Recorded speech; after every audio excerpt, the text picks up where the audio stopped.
بسم الله الرحمن الرحيم. الحمد لله والصلاة والسلام على سيدنا محمد وعلى آله وأصحابه أجمعين. أما بعد فأعوذ بالله من الشيطان الرجيم. بسم الله الرحمن الرحيم. وإذا قاموا إلى الصلاة قاموا كسالى يراءون الناس ولا يذكرون الله إلا قليلا. وقال تعالى: ما سلككم في سقر قالوا لم نك من المصلين. وقال تعالى: فويل للمصلين الذين هم عن صلاتهم ساهون. صدق الله مولانا العظيم. اللهم صل على سيدنا ومولانا محمد وعلى آل سيدنا ومولانا محمد وبارك وسلم. اللهم صل على سيدنا ومولانا محمد وعلى آل سيدنا ومولانا محمد وبارك وسلم. میرے قابل احترام بزرگوں اور عزیز بھائیوں، رمضان کا مبارک مہینہ اللہ تعالی نے ہم سب کو نصیب فرمایا تھا، اور اس مبارک مہینے میں اللہ تعالیٰ کی طرف سے عبادات کی بھی توفیق ملتی رہی، اور اللہ تعالیٰ سے بہت ساری عزائم اور ارادے بھی ہم نے کیے ہیں۔ رمضان اور رمضان کی عبادت سے جو ہر مسلمان کو سبق ملتے ہیں کہ اب زندگی کس رخ پر گزارنی ہے اور کس طرح کی زندگی گزارنی ہے، ان اسباق میں سے ایک بہت بڑا سبق مسجد ہے اور نماز ہے۔ یعنی ہر مسلمان کو رمضان اور رمضان کی عبادت سے اللہ تعالیٰ یہ سبق دے رہے ہیں، یہ پیغام دے رہے ہیں کہ اب تمہارا رشتہ اللہ سے جڑ گیا ہے، اللہ کے گھر سے جڑ گیا ہے اور نماز سے جڑ گیا ہے۔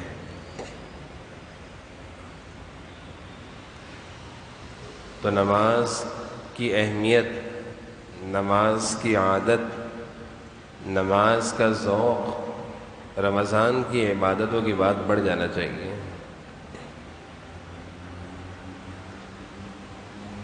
قرآن کریم میں اللہ تعالیٰ نے نماز کی کوتاہی کو بھی بیان فرمایا ہے اور اس کے ساتھ اس کے عذاب کو بیان فرمایا ہے۔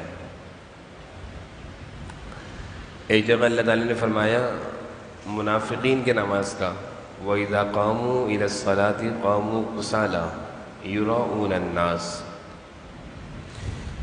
کہ جو ایمان سے محروم ہیں، ایمان کی کیفیت، ایمان کی لذت سے محروم ہیں، ان کی حالت یہ ہے کہ نماز پڑھتے نہیں ہیں، اور جب نماز پڑھتے ہیں تو سستی دکھاتے ہیں، سستی، کاہلی، کبھی بڑی کبھی نہیں بڑی۔ یراؤون الناس، اور لوگوں کو دکھانے کے لیے نماز پڑھتے ہیں۔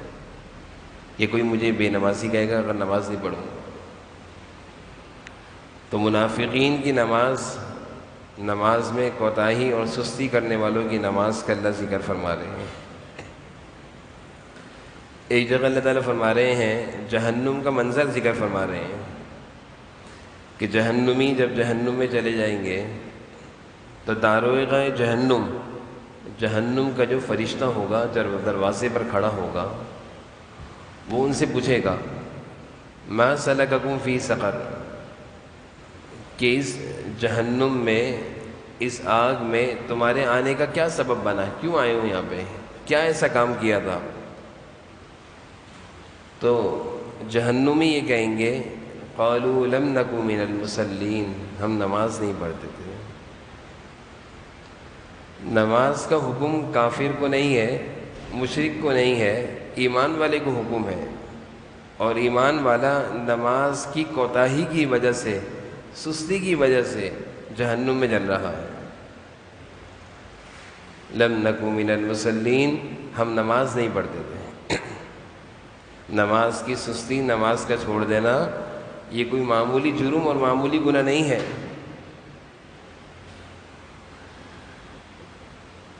عبداللہ بن مسعود رضی اللہ عنہ جناب نبی کریم صلی اللہ علیہ وسلم کے صحابہ میں سے وہ صحابی ہیں جو علماء صحابہ میں سے تھے۔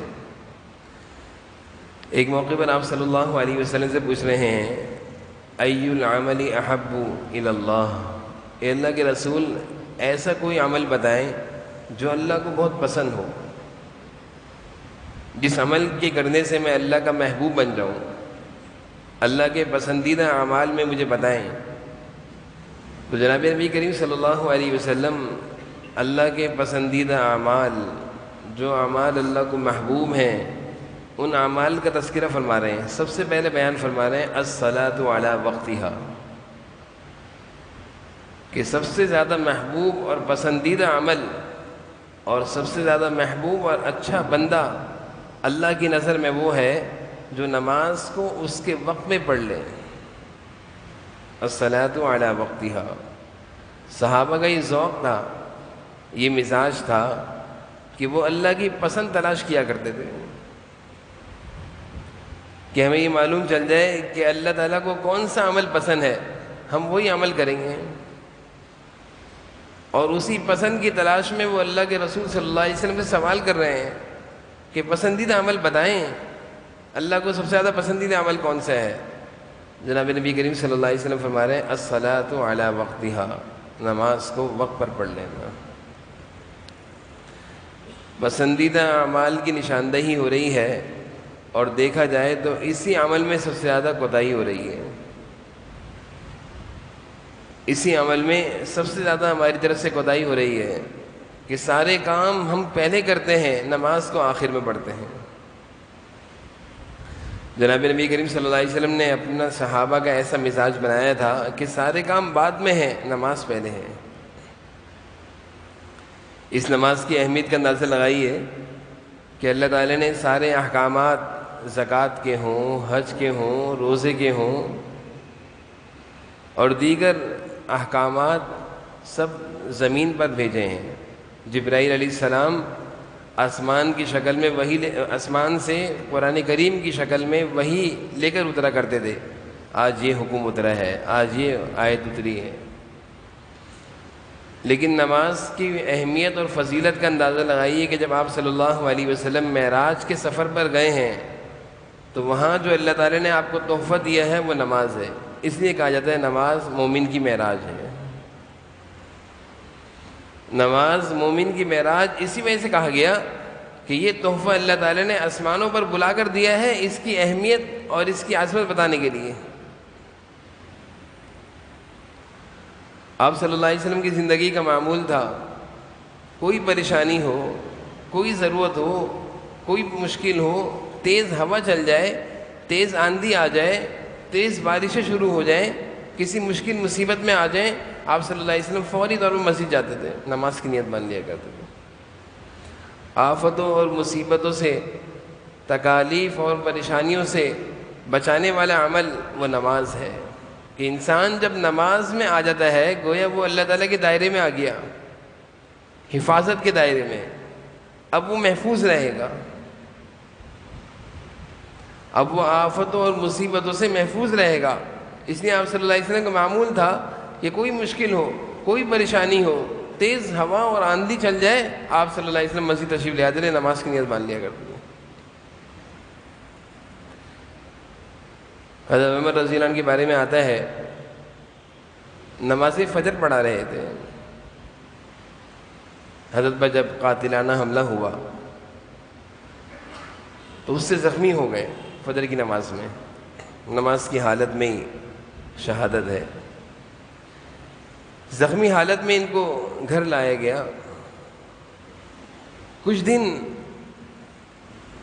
زندہ رہے، ایک دم سے حضرت کی جان نہیں نکلی، تو جتنے دن حضرت عمر اس زخم کی تکلیف کی وجہ سے زندہ رہے، بے ہوشی کی حالت میں رہتے تھے۔ بے ہوشی اور غشی تھی، ہوش نہیں تھا. لیکن اس نماز کی اہمیت حضور صلی اللہ علیہ وسلم نے اتنی بٹھا دی تھی کہ پاس جا کر کوئی یہ کہتا ہے کہ نماز کا وقت آ گیا ہے تو ایک دم سے ہوش میں آ جاتے اور فرماتے اس کا دین میں کوئی حصہ نہیں، اس کا ایمان میں کوئی حصہ نہیں، اس کا ایمان نہیں جس کی نماز نہیں. اور یہ کہہ کر اسی حالت میں کہتے بھائی مجھے نماز پڑھاؤ، مجھے وضو کراؤ، مجھے نماز پڑھاؤ. زخمی ہے، زندگی کے آخری لمحات چل رہے ہیں، زہر اس حملے کی وجہ سے مجھے تیر نیزہ مارا تھا جسم میں پھیل چکا ہے، لیکن نماز کا ذوق اور اس نماز کی اہمیت اتنی ہے کہ جیسے ہی نماز کا سنا کہ وقت ہو گیا نماز کا، کوئی ایک آخر کان میں کہتا کہ عمر نماز کا وقت ہو گیا، ہوش میں آ جاتے ہیں کہ جس کی نماز نہیں اس کا ایمان نہیں، جو نمازی نہیں وہ مسلمان نہیں.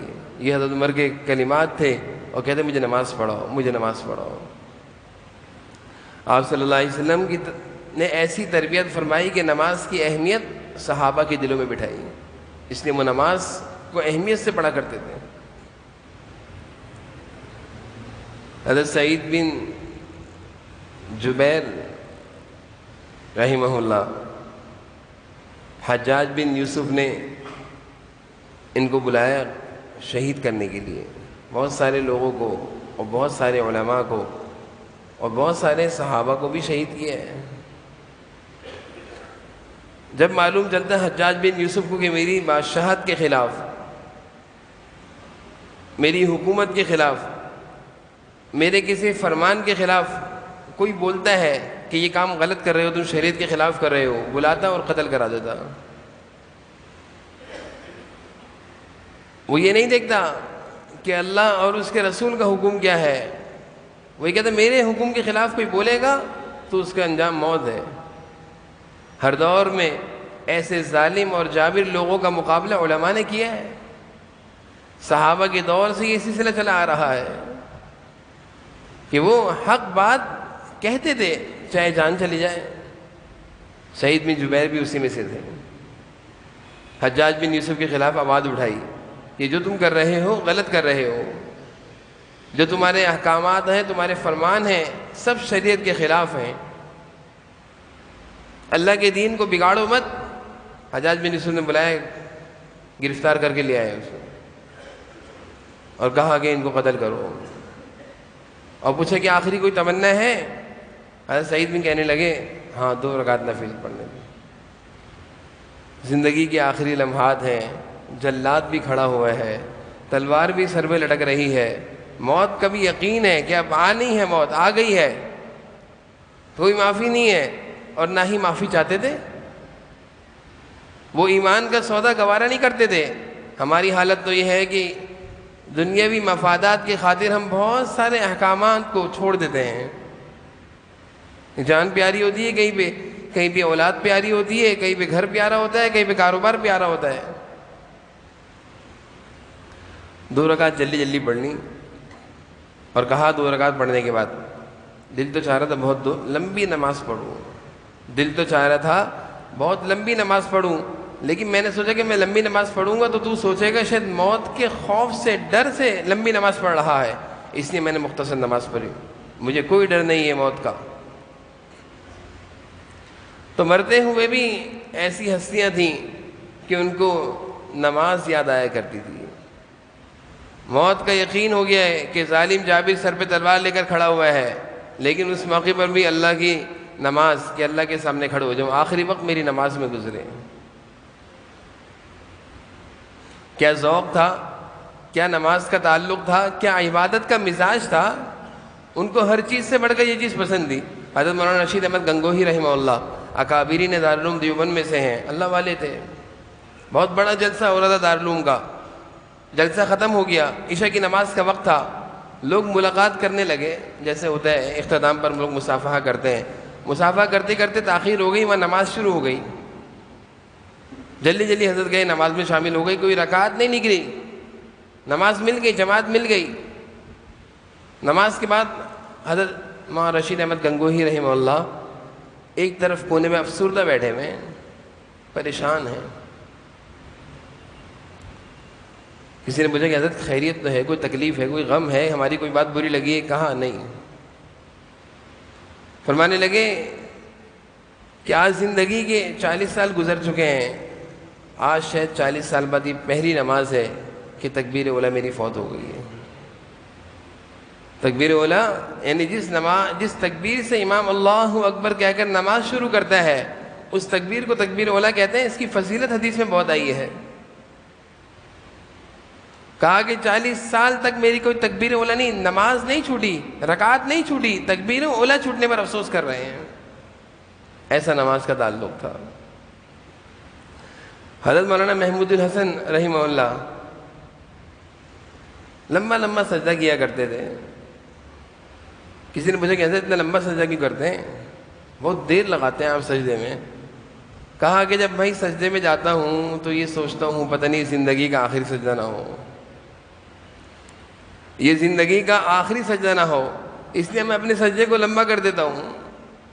حدیث میں آتا ہے کہ مومن کو سب سے زیادہ قرب اللہ تعالیٰ کا جو نصیب ہوتا ہے وہ سجدے کی حالت میں نصیب ہوتا ہے، اور وہ سجدہ نماز کا اہم رکن ہے۔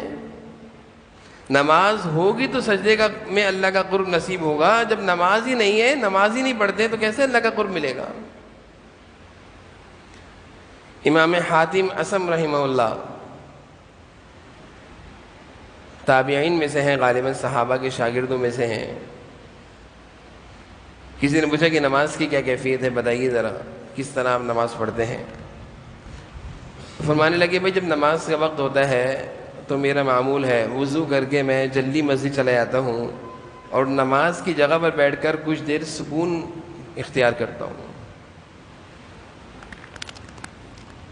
ایک تو ہوتا ہے دوڑے ہوئے آئے اور نماز میں جلدی سے شامل ہو گئے، تو جو کام کرتے ہوئے چھوڑ کر آئے ہیں، دوڑتے ہوئے مسجد آئے ہیں، وہی کام وہی خیالات ذہن پہ گھوم رہے ہوتے ہیں، نماز میں دھیان نہیں لگتا۔ وجہ اس کی یہی ہے کہ دوڑے بھاگے ہوئے آئے، نماز کا اہتمام تو یہ نہیں ہے۔ یعنی 5 سے 7 منٹ کی ایک نماز ہوتی ہے، 7 سے 10 منٹ کی ایک نماز ہوتی ہے، اس سے زیادہ نماز نہیں ہوتی۔ لیکن ہمارے لیے اتنا نہیں ہے کہ ہم نماز سے 2-4 منٹ پہلے اگر مسجد میں بیٹھ کے اپنے اعضاء کو سکون دیں۔ سکون فرماتے ہیں امام حاتم کہ میں آنے کے بعد اپنے نماز پڑھنے کی جگہ پر سکون کے لیے بیٹھ جاتا۔ سکون جب میرے جسمانی اعضاء کو ہو جاتا، دل کی کیفیت درست ہو جاتی، پھر نماز شروع کرتا ہوں۔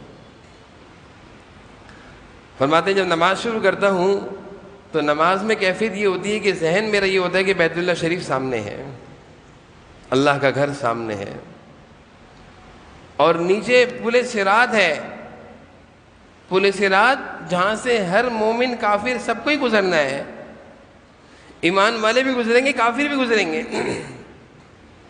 کہا کہ نیچے تصور کرتا ہوں پل صراط ہے، اور دائیں طرف جنت اور بائیں طرف جہنم، اور پیچھے موت کا فرشتہ، اور دل میں یہ خیال ہوتا ہے کہ زندگی کی آخری نمازیں صحیح سے پڑھ۔ پھر میں اپنی نماز شروع کرتا ہوں۔ جب اتنے زیادہ تصورات اور خیالات جب ذہن پر ہوں گے کہ بیت اللہ شریف بھی سامنے ہے، ادھر جنت ہے، ادھر جہنم ہے، نیچے پل صراط ہے، پیچھے موت کا فرشتہ ہے، کیسے ادھر ادھر کے خیالات آئیں گے؟ پھر یہی نماز ہوتی ہیں جو مسائل حل کراتی ہیں، یہی نماز ہوتی ہیں جو کامیابی دلاتی ہیں، انہی نمازوں سے مسائل حل ہوتے ہیں۔ تو بھائی رمضان کے اہم نصیحتوں میں سے، اہم اسباق میں سے، اور تربیتی مہینہ جو ہمارا گزرا ہے اس میں سے بہترین عمل وہ نماز ہے، اور رمضان کی عبادت سے سب سے بڑی چیز جو ہمیں سیکھنے کو ملتی ہے وہ نماز ہے، کہ اب زندگی اس طرح گزرے گی کہ نماز نہیں چھوٹے گی۔ یہ نہیں کہ رمضان میں نمازوں کا اہتمام کر لیا، نہیں، پورے سال اس طرح گزارے کہ نماز ہماری کوئی قضا نہ ہو۔ مومن تو وہی ہے کہ جس کے ذمہ کوئی نماز قضا نہ ہو۔ ہوتا یہ ہے کہ جب زندگی ختم ہو رہی ہوتی تو اپنی نمازوں کی وصیت لکھی جا رہی ہوتی کہ اتنی نمازیں، اتنے سالوں کی نمازیں قضا ہیں، اور وہ رسا بھی سن کر حیران ہو جاتے کہ اتنی نمازوں کا فدیہ دیں گے تو ہمیں کیا ملے گا؟ اب وہ لکھوایا جا رہا ہوتا ہے۔ کتنے ایسے ہیں جن کو نمازوں کا معلوم بھی نہیں ہے کتنے سالوں کی نمازیں قضا ہیں۔ اللہ تعالیٰ کے دربار میں کس طرح حاضر ہوں گے ہم؟ اپنے ذمے پر اس طرح کے قرضے اور بوجھ لے کر جائیں گے؟ خدا را اس نماز کی اہمیت کو، اس کی عظمت کو سمجھیں، اور اس بات کا یقین کریں کہ ہمارے مسائل کا حل اللہ کے گھر میں ہے۔ دن میں 5 دفعہ اللہ تعالیٰ کی طرف سے ایک منادی آواز دیتا ہے آ جاؤ حی علی الصلاۃ، آؤ نماز کی طرف، اللہ کے گھروں کو آباد کرنے آ جاؤ بھائی۔ پھر کتنے فضائل ہیں کہ نماز کے، اللہ کے گھروں کو آباد کرنے والے، مسجد کی طرف قدم اٹھانے والے، مسجد میں دل لگنے والے، جن کا دل مسجد میں لگتا ہو ان کی فکر ہو کہ مسجد چلا جاؤں، کتنے سارے احادیث میں فضائل آئے ہیں۔ اس لیے جب نماز کا وقت ہو جائے، حضور صلی اللہ علیہ وسلم نے عبداللہ بن مسعود نے جو پوچھا کہ ای العمل احب الی اللہ، سب سے محبوب عمل کون سا ہے اللہ کو؟ الصلاۃ علی وقتہا، نماز کو اس کے وقت پر پڑھ لو، دیر نہ کرو، قضا نہ کرو، جب جہاں اذان کی آواز کان میں آ جائے وہیں رکو، نماز جماعت سے ادا کرو۔ اس میں یہ نہ ہو کہ ابھی یہ کام نمٹا دوں پھر نماز پڑھ لوں گا، نہیں، پہلے نماز پڑھ لوں بعد میں کام کروں گا۔ مومن کی شان تو یہ ہے کہ پہلے نماز ہے بعد میں کام ہے۔ اللہ تعالی ہمیں رمضان کی عبادتوں سے یہ سبق لینے کی توفیق عطا فرمائے، اور نماز جیسی عظیم عبادت کی خوب اہتمام سے ادا کرنے کی اللہ تعالیٰ توفیق عطا فرمائے، جو کچھ کہا سنا اس پر عمل کی توفیق نصیب فرمائے۔ وآخر دعوانا الحمدللہ رب العالمین۔